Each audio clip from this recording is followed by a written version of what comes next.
Agora, no geral, o sentimento que eu vejo do pessoal às vezes é me deixe quieto, porque qualquer plano de transformação é para me tirar daqui para longe.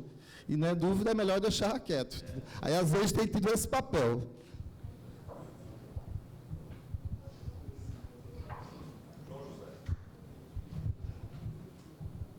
Primeiro, boa noite a todos e todas. Eu acho que o conhecimento que está se trazendo de Zez aqui está estritamente equivocado. Primeiro que o morador de Zez, quando fez a luta pela transformação das zonas especiais da cidade do Recife, a partir de 1984, inclusive anterior à Constituição de 1988, esse legado fez com que a gente, inclusive, servisse de referência para o Estatuto da Cidade. Primeiro conhecimento que precisa se ter. Eu acho que parece que não se conhece isso. E os moradores das áreas, zonas especiais de interesse social, e em sua grande maioria, fizeram essa mobilização, inclusive foi um projeto de iniciativa popular na cidade do Recife, que se viu até de referência, foi estudo em outros países, na Espanha, na Itália, em outros países dessas regiões aí, e que trouxe o calor e o adensamento, e o querer de morar onde a gente fez esta ocupação.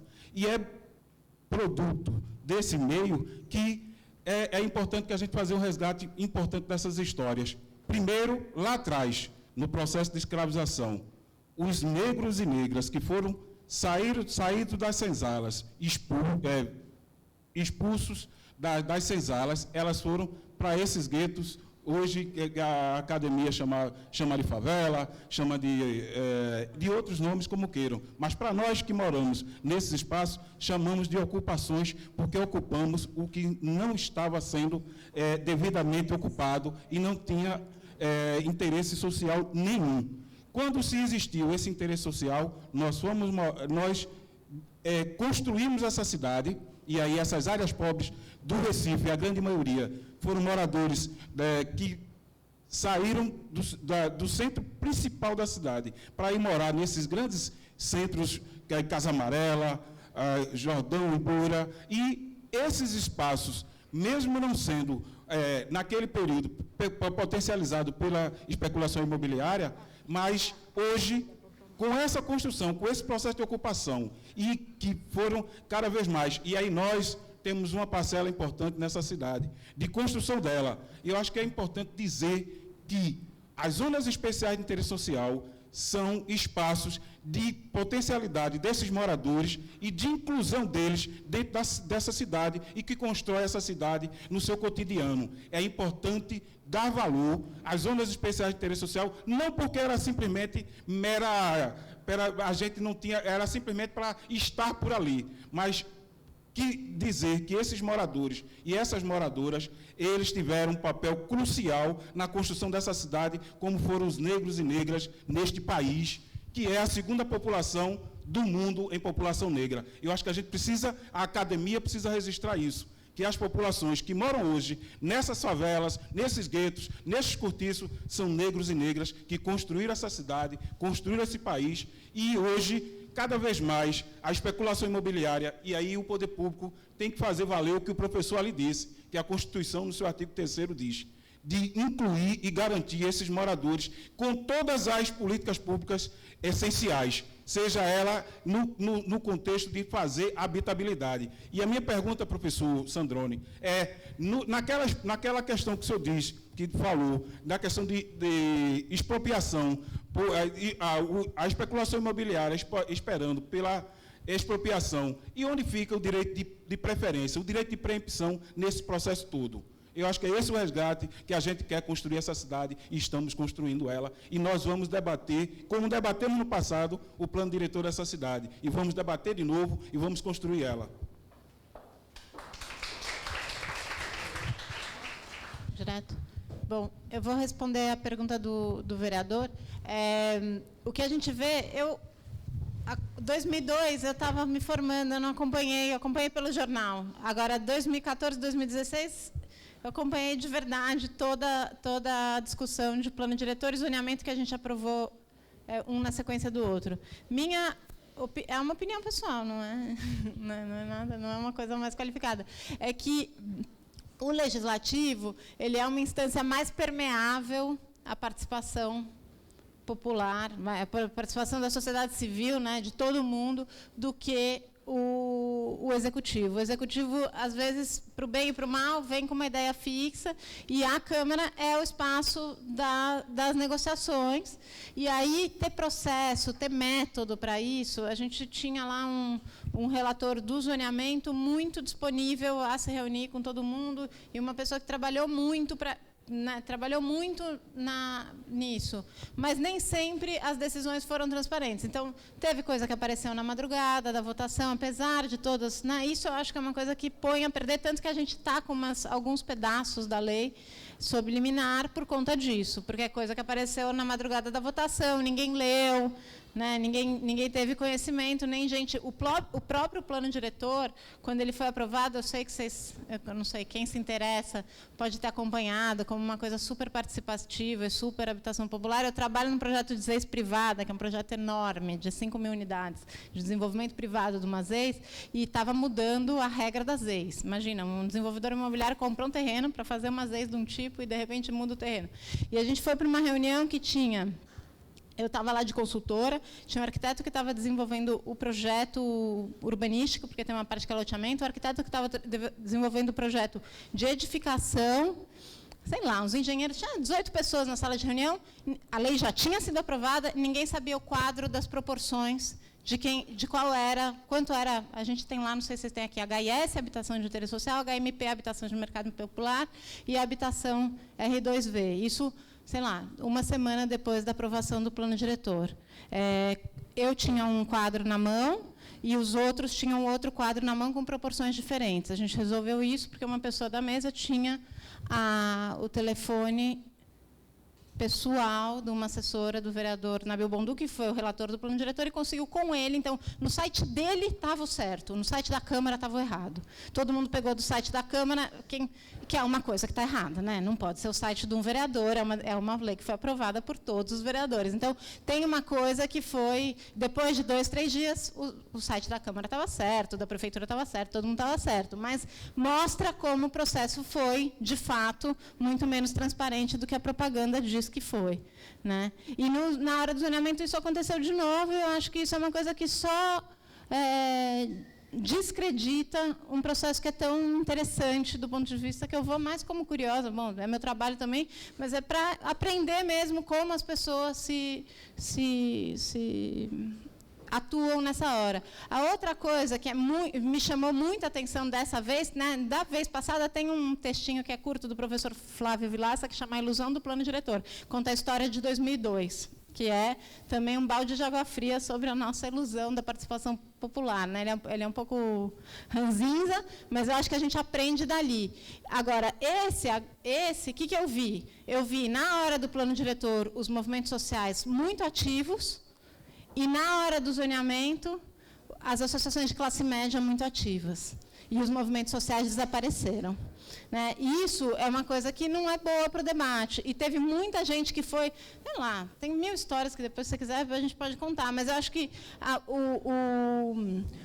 os procedimentos, na hora do zoneamento, é que a coisa pega, né? Então, por exemplo, tinha lá uma disputa entre uma grande empresa de resíduos sólidos para fazer uma estação de transbordo e uma comunidade de classe média, média baixa, não era isso.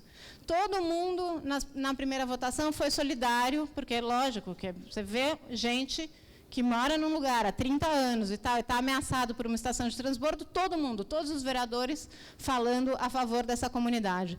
Primeira votação, a estação de transbordo perdeu. Segunda votação, o que aconteceu? A estação de transbordo ganhou, porque depois da segunda votação ninguém mais tem que dar a cara para bater. Então, tem umas coisas que são... tem coisa feia que acontece nesse processo, mas, de qualquer jeito, eu acho que o legislativo é a hora que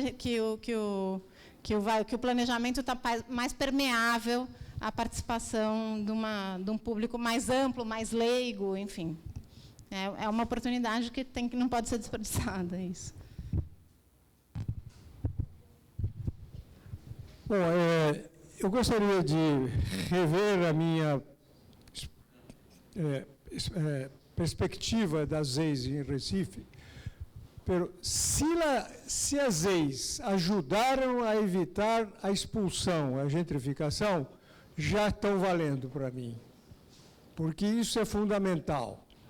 Mas não é só isso. A ideia das leis é que, além de proteger as pessoas que vivem naqueles locais, na medida em que elas vivem em condições muito precárias, é preciso urbanizar. Essa é a minha grande indagação. Quantas áreas de leis foram urbanizadas, dando uma moradia decente ou digna para as pessoas que moram aí? Provavelmente foi muito pouco, ou quase zero.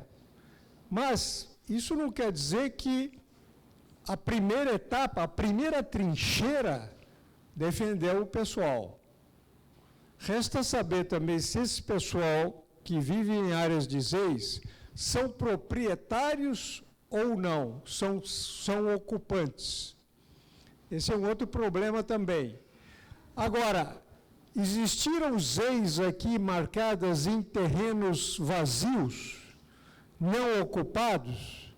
Então, essa é uma diferença interessante com São Paulo, porque São Paulo tem várias áreas marcadas como leis, que são terrenos vazios.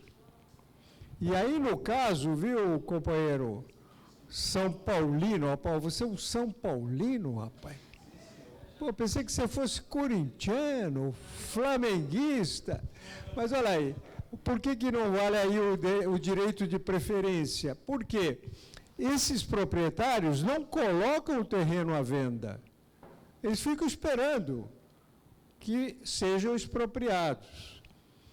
Quando se arma um processo de expropriação, aí vai para o judiciário. O nível judiciário não entende muito bem essa lógica que nós estamos operando aqui. É preciso, então, sensibilizar os juízes. Os juízes mais novos são mais abertos a essa concepção. Agora, os antigos têm aquele respeito reverencial sobre a propriedade, e aí consideram o preço da terra a ser expropriada como o preço da terra do entorno, que é muito maior do que seria a terra se ela fosse usada apenas para habitação de interesse social. Então, tudo isso tem que ser pesado.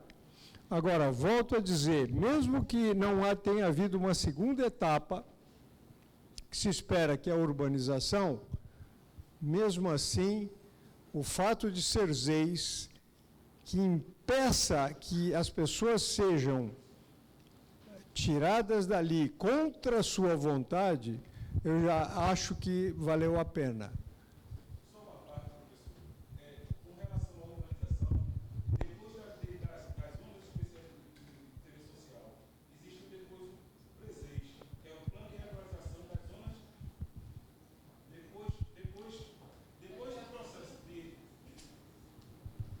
Depois do processo de zonas especiais de interesse social, existiu depois o PRESEIS, que é o Plano de Regularização das Zonas Especiais de Interesse Social, que se reúne mensalmente e discute para que seja urbanizado. Mas, para isso, a outra parte, que como é um fórum que reúne tripartite, precisa também que o poder público exerça a sua parte nesse contexto mais geral. Agora, e aí precisa-se de vontade política, se depender da sociedade... Mas não é só isso. Eu acho que vocês devem se preocupar também em onde obter recursos, porque a posição de dizer, não quero saber como é que o Estado vai fazer, onde ele vai tirar o dinheiro, eu quero que eu seja urbanizado. Não, essa é uma posição... digamos, justificável e tal. Mas vocês têm que ir mais além. Vocês têm que ver que o plano diretor de vocês pode fazer uma arrecadação de mais-valias que podem ser canalizadas para a urbanização destas áreas. Dinheiro que sai da própria valorização dos terrenos. Então, essa luta não é só pontualmente nas leis, é uma luta mais geral. Então, nesse caso, eu acho que fica mais fácil para um prefeito e uma prefeitura e uma Câmara também, destinar mais recursos para essas áreas. Por quê? Vocês não estão tirando recursos da saúde ou da educação, estão tirando dos empreendedores que se enriqueceram ou estão se enriquecendo com esses projetos se não tiverem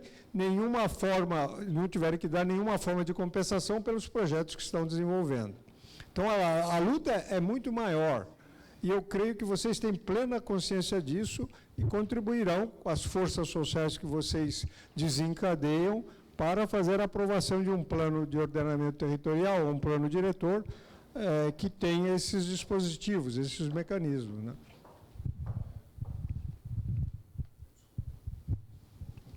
Sandro.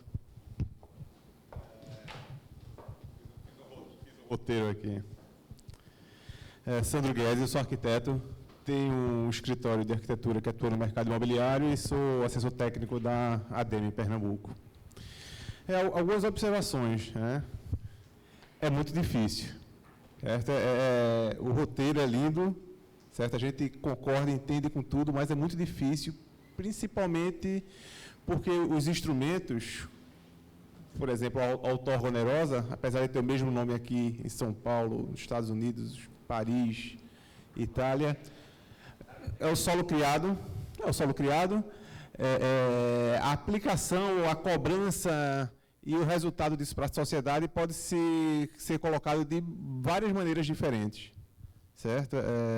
Isso existe, essa discussão há mais de 40 anos, certo? Veio ser posta no ordenamento jurídico com o Estatuto da Cidade, mas no Estatuto da Cidade fica bem claro que é um instrumento de política urbana, é um instrumento jurídico, não um instrumento fiscal, arrecadatório ou financeiro, certo? Então, quando a gente vê a realidade de São Paulo, que, por exemplo, os CEPACs foram muito bem utilizados, é um sonho que a gente alimenta que isso aconteça, certo? Nas operações urbanas, onde você via o leilão público dos títulos, é o mercado agindo de forma visceral, certo? E a aplicação direta daquilo na construção da infraestrutura e na resolução dos problemas de falta de infraestrutura, não só das comunidades ex, mas como da cidade formal. Certo? Então, o CEPAC é um instrumento maravilhoso. Do outro lado, a gente vê a aplicação do coeficiente único na cidade e a venda do potencial adicional através do instrumento da outorga, certo? Podendo ter efeitos em São Paulo de uma forma e efeitos no Recife bem distintos. Quando a gente vê que o Recife é uma cidade muito pequena e que, em 2 momentos específicos, ocorreu uma estagnação completa do mercado por conta, não da falta de viabilidade dos empreendimentos, certo? Mas por pura inanição dos proprietários.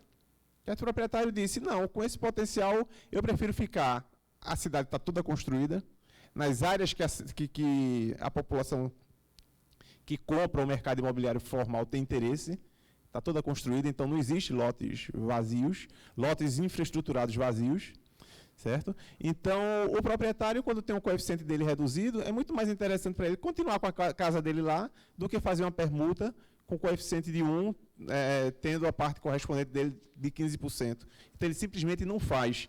Então, o proprietário fica lá parado com o terreno dele, com a casa dele, certo? O empreendedor não adianta comprar outorga, não adianta comprar um CEPAC, porque não vai ter onde aplicar. Isso na mudança da lei dos 12 bairros, e isso quando o coeficiente de Boa Viagem caiu de 4 para 2, aconteceu, a estagnação completa. Então, a pergunta é, como a gente pode prever, se é que pode prever, os efeitos da aplicação, coeficiente 1 na cidade inteira, 2, da não adoção de operações urbanas consorciadas com criação de infraestrutura para abertura de novas frentes para o mercado, certo? Porque o Recife, por incrível que pareça, eu acho que é o único lugar no Brasil onde o Alphaville não deu certo, certo? O Alphaville não funciona no Recife, o recifense não mora fora do centro, ele não pega a BR e vai morar fora da cidade, é um fracasso retumbante o Alphaville. Certo? Não funciona, não teve valorização, não teve aderência, os lotes estão lá, você vê um condomínio com 500 lotes, com 4, 5, 6 casas construídas, certo? Então, são características totalmente distintas já de São Paulo, onde isso funcionou muito bem. Então, é por isso que a minha preocupação, como a gente pode prever o que pode acontecer com a adoção desses parâmetros, que é uma coisa que a gente vem pedindo há muito tempo para ser regulamentada, certo? Mas observando as características culturais da população, de quem precisa da infraestrutura, de quem precisa morar e das particularidades da nossa cidade.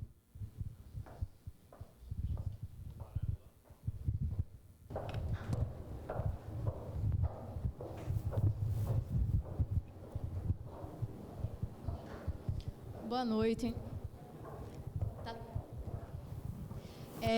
Eu sou Ariadne, eu venho estudando há muito tempo essa coisa do mercado informal em áreas pobres, e hoje eu sou doutoranda da USP, e eu queria complementar, antes de fazer qualquer pergunta, qualquer indagação, a fala aqui do João e do Martin, porque é o seguinte... Oi? Desculpe! Desculpe! Martim. É mais bonito assim. Martim é mais bonito. Gosto muito. Inclusive, se eu tivesse um filho, ia ser Martim. Mas eu só tenho uma menina. E, enfim, o seguinte, há mais de 10 anos eu venho estudando questão de mercado imobiliário informal. E o que a gente vê é que a cidade não funciona sem a classe de baixa renda, assim como a baixa renda também não funciona sem a cidade. Então, essa coisa da limpeza da cidade, isso não pode existir. Isso é um preceito ultrapassado. E assim como essa coisa assim, de que às vezes não funciona, às vezes funciona, funcione bem. E poderia funcionar melhor. Na questão do que o professor... Eu esqueci seu nome, desculpa. Nós tínhamos, desde que foi instituído as leis, a gente tinha um fundo aqui na Prefeitura do Recife, que era destinado à requalificação, melhoria dessas áreas pobres. O que aconteceu é que, a partir do ano 2000, mais ou menos, esse percentual da arrecadação que era destinado a esse fundo foi diminuindo cada vez mais, e hoje, eu não sei como está hoje, mas era uma coisa assim, ínfima, chegava a 5% ou menos. Dentro de uma cidade que tem 54%, como a colega disse ali, de pessoas pobres. A pergunta, isso foi um esclarecimento aí, e vocês podem pegar os trabalhos do pessoal da UFPE, que eu fiz parte, e da pesquisa, coordenado pela professora Norma Lacerda, pegar os trabalhos de Pedro Abramo, e você vai ver essa coisa da necessidade do pobre estar junto do rico estar junto do pobre. E meus trabalhos também comprovam isso. Mas aí a pergunta que me interessou muito do professor lá da USP, desculpa, eu esqueci seu nome, Sandrone. Não? Posto no cartaz está da USP. Pelé!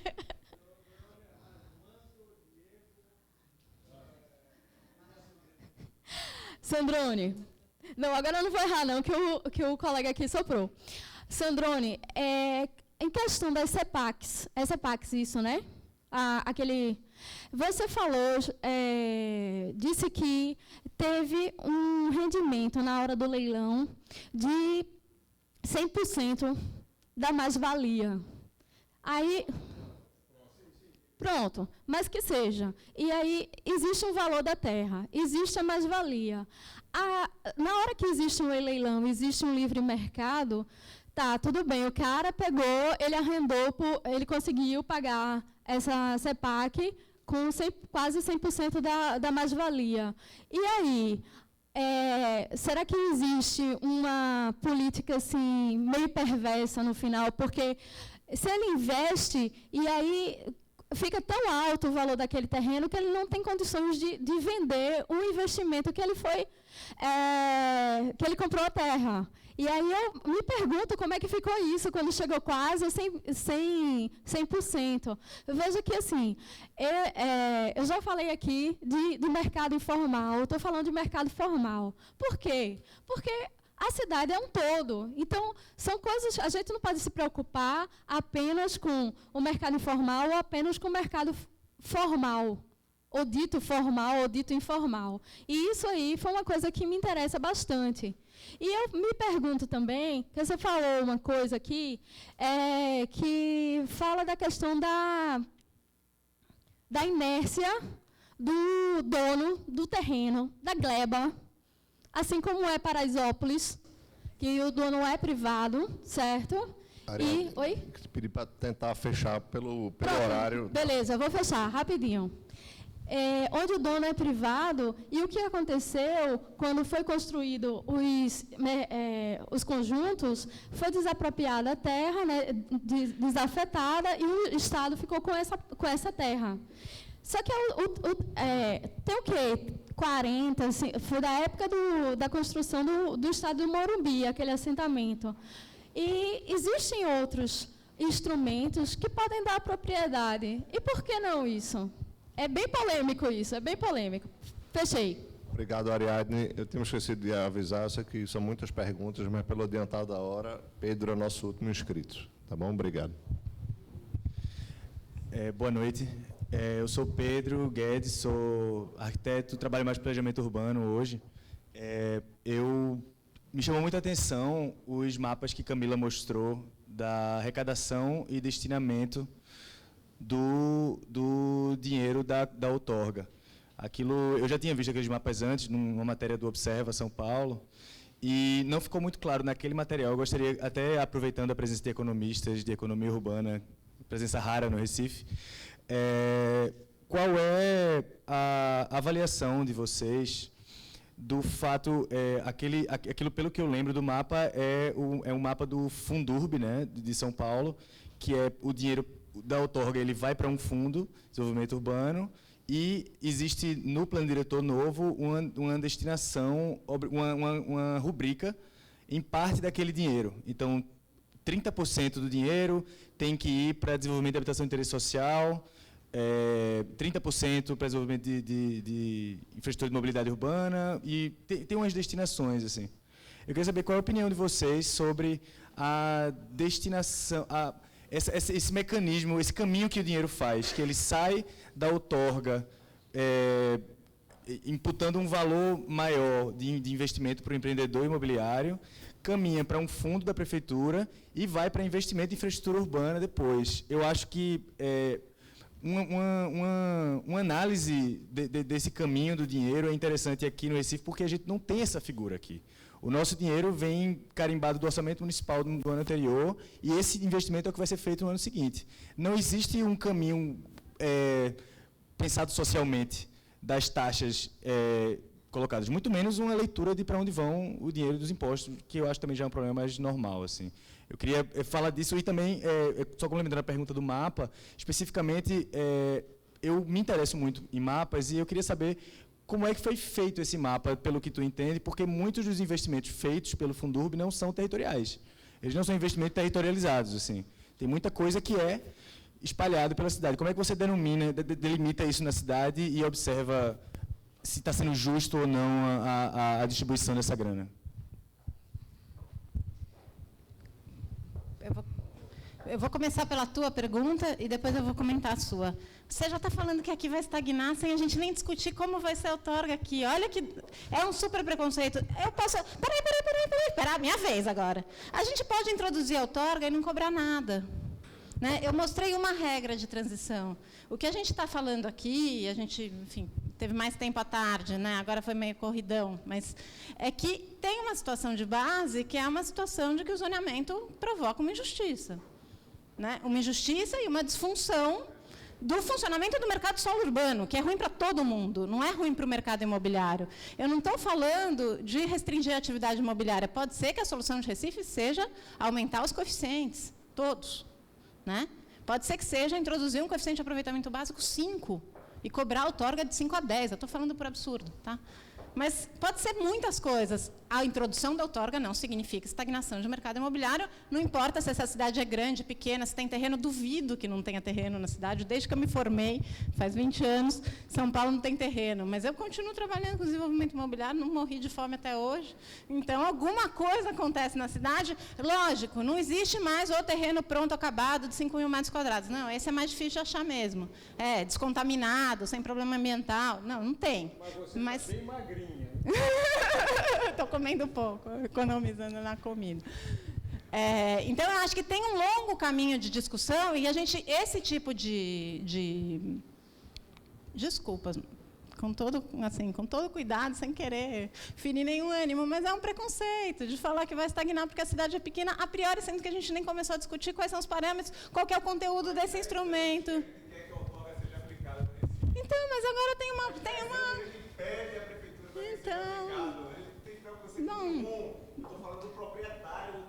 Então, o proprietário do terreno é todo um trabalho para ser feito com o proprietário do terreno. O Martim vai continuar essa resposta. Eu só acho que tem 1000 maneiras da gente começar. Então, essa regra de transição de São Paulo ela é muito complicada e muito pouco efetiva, porque o ciclo do projeto imobiliário é maior do que isso. Então, ela é boba. Eu acho ela meio, assim... e ela é um pouco elaborada demais para uma coisa que não é. Mas, assim, nos primeiros 5 anos eu cobro 10%. Depois, nos próximos 5 anos dá tempo, né? Dá tempo de rodar tudo que está em estoque, em carteira, e não sei o quê. Nos próximos 5 eu vou cobrar 50%. E depois é uma coisa de longo prazo. Não adianta querer agora resolver o problema do investimento, da capacidade de investimento do município do ano que vem com a regulamentação da outorga hoje. Isso não vai acontecer nada. Agora, para o mapa. Esse mapa é um mapa de propaganda. Então, ele tem lá a destinação do recurso da outorga onerosa em 2013. Por que eles escolheram 2013 e não 2014, nem 2012, nem 2000 né? Não sei. Talvez porque o mapa tenha ficado o mais bonitinho com essa distribuição da periferia. Para mim, é ótimo dar aula com esse mapa, porque é o que a gente quer, é o ponto que a gente quer fazer de que a outorga tem essa capacidade redistributiva. Né? O fato de fixar percentuais de que 30% nisso, 40% nisso, eu não sei. Eu já trabalhei no governo, isso só atrapalha. Né? É uma coisa, porque aí o que acontece? Cada governo tem a sua bandeira, tem a sua agenda, né, de investimento. Então, acontece que fala, não, agora o dinheiro tem que ir para cá, eu quero que vá para cá, mas o teto, e aí vamos maquiar. Então, essa história aí da acessibilidade com asfalto foi uma coisa que eu já vi acontecer, né? Eu já soube que aconteceu, porque estão fazendo recap com dinheiro de outorga e estão falando que é obra de acessibilidade, porque a acessibilidade está lá na regra do estatuto. E qual é o problema? O problema não é fixar a porcentagem, a solução é ter a instância de gestão compartilhada, e o Fundurb tem toda uma regra de governança que já tinha, de transparência e governança. Que uma coisa é ter a regra, outra coisa é ter gente capaz de ir lá olhar os balanços e fiscalizar a regra, porque a coisa está aberta. As operações urbanas, em São Paulo, elas têm um grupo de gestão, todas elas têm, paritário, sociedade civil e poder público, que define as prioridades. Então, a lei fala, o menu de obras, o plano de intervenção é esse. O que faz primeiro? Não é a lei que diz, é o grupo de gestão que diz. O que os grupos de gestão têm feito reiteradamente? Abdicado desse direito, aprovado uma listona. Qual é o interesse da prefeitura? Ser lá gestor público. Você fala assim, bom, eu tenho 500 frentes de obra, eu não quero depender de uma aprovação de um conselho paritário que me trava essa obra, sendo que essa obra na licitação do projeto deu um problema e eu não vou conseguir. Então, eu, como poder público, vou sempre querer emplacar a lista com 10 itens. Só que a hora que eu emplaco a lista com 10 itens, o dinheiro, né, os 10 itens vão ser feitos em 10 anos. Então, eu não estou definindo a prioridade. A briga aí do Jardim Edite foi uma briga que, na primeira vez, o grupo gestor da Água Espraiada escolheu 2 itens, a ponte e as 600, não sei se eram 600, as unidades do Jardim Edite. Então, quando o governo falou, vou aprovar a segunda lista com 59 itens, e não tinha feito a habitação social, os caras puderam ir para cima judicialmente e reivindicar e falar, são só 2 itens. Então, é isso, só que também é uma arena, não é, como a gente disse, não é o mercado por si é excludente, não é o instrumento que é excludente, ou o mercado por si é excludente e tal, mas quando a gente tem o instrumento estabelecido, a gente tem o recurso, a gente tem o marco regulatório posto, fica mais fácil do conflito aparecer e da gente ter solução, né, ter uma solução razoável para o conflito. Pode não ser a melhor, ela está sujeita a problemas, mas acho que eu respondi mais ou menos. Você levantou uma questão bastante interessante sobre, porque aqui, pelo que eu entendi, pelo conversa na hora do almoço, inclusive, parece que se pratica muita permuta, né? Muito mais do que em outros lugares, e que é uma questão interessante de que, bem, eu sou proprietário, tenho uma casa aqui. Para mim, se o que eu vou ficar no final é só com essa casa, para que eu vou permutar coisa alguma? Eu prefiro ficar com isso. Então, no fundo, ninguém está aqui vendendo, dizendo que vocês têm que introduzir a outorga dessa forma, coisa do gênero. Não está se dizendo isso. Está dizendo, qual é o teu problema aqui? Essa cidade tem algum problema real? Tem. Ou não tem? Tem muito. Qual é o problema? É expansão da infraestrutura, de financiar a infraestrutura? Quem é que se beneficia quando se expande a infraestrutura e como? Tem que se entender esse processo, qual é o mecanismo para lidar com isso. A contribuição de melhoria, por exemplo, é um dos instrumentos. Tem outros instrumentos desse tipo, que são perfeitamente aplicáveis. Você pode dizer, olha, o que você prefere? Que eu vou estender a infraestrutura aqui e você paga, ou que eu não vou estender essa infraestrutura para os próximos 10 anos? A escolha é sua, porque eu vou botar o meu dinheiro, o pouco dinheiro que eu tenho, em outro lugar. Você pode fazer um leilão, inclusive, tem várias formas criativas. Você não pode aplicar porque a pessoa que recebe o benefício recebe um benefício no valor, mas não tem a renda para poder pagar. É um argumento que se usa sempre. Existem formas de resolver isso com a contribuição de melhoria deferida. Você pode securitizar isso. Tem várias formas de se resolver esse problema. Então, o que a gente está dizendo, o ponto de partida é que cidade você quer. Quais são os problemas que você tem para chegar a essa cidade que você quer? Você acha que ZEIs, do jeito que estão, é suficiente? Tudo bem, se é suficiente e você acha que não é problema, mantenha-se. Que fique do jeito que está. Mas a minha impressão é que é problema. Porque a forma como se ocupa a maior parte das ZEIs, depois de designar, etc., são abandonadas pelo poder público. Eu já fiz a minha parte, o problema agora é de vocês. E fica o que a gente sabe que fica. Né, pô? Então, tem questões de fundo aí a serem resolvidas do ponto de vista que habitação são essas, que condições de habitabilidade são essas que estão sendo produzidas pela cidade, estão sendo oferecidas pelo poder público, que, no fundo, deve prover para a população como um todo, e com que mecanismo fazer, que alguma forma de financiar vai. Você quer financiar isso, fazer isso tudo, mantendo que os proprietários de terras vão ser beneficiados por isso e vão botar isso no bolso e a cidade que arranje outro, através de imposto indireto, seja o que for, financiar esse negócio, é uma opção. Agora, é uma opção burra. É uma opção burra, porque os impostos, impostos tipo ISS, esse tipo de coisa, são muito mais perversos, muito mais regressivos do que o IPTU e esses instrumentos que a gente está falando aqui. Pô. E aí tem um outro componente aí, que é um componente perverso que a nossa cidade vive, que é dramático, que é o seguinte, o esforço fiscal que a gente deve fazer para prover infraestrutura, aqui nos países subdesenvolvidos, de renda relativamente mais baixa, é muito maior do que nos países desenvolvidos. Por quê? Porque um saco de cimento ou uma máquina, um tatuzão para fazer um metrô, lá custa relativamente mais barato do que aqui. Mas aqui a renda é uma fração de lá e você paga um percentual da sua renda para financiar esse tatuzão. Então, o esforço fiscal que você deve fazer para a mesma infraestrutura aqui, comparado com os países desenvolvidos, é muito maior. Você não tem jeito de você... não é à toa que a gente tem essa situação de carência de infraestrutura. Porque, realmente, para prover o tipo de infraestrutura que você imagina que, enfim, que os países desenvolvidos, em que a gente possa dizer que prover terra urbanizada não é problema, não é tema de discussão, praticamente. Né? Para chegar lá, você tem que ter uma forma de financiar a administração pública muito mais forte. muito mais fácil. Agora, não tem como aumentar a carga fiscal desse país. Ninguém aguenta mais essa carga. Então, não pode aumentar. Tenta aumentar a IPTU, você vai ter reação. Quer dizer, como é que você vai financiar essa cidade se o teu problema é a infraestrutura? Você tem que encontrar uma maneira. Agora, você sabe muito bem que uma parte significativa das rendas geradas e das rendas que são apropriadas na forma de rendas da terra, se você quiser falar, ou de valorizações fundiárias, etc., é obscenamente maior aqui do que nos países desenvolvidos.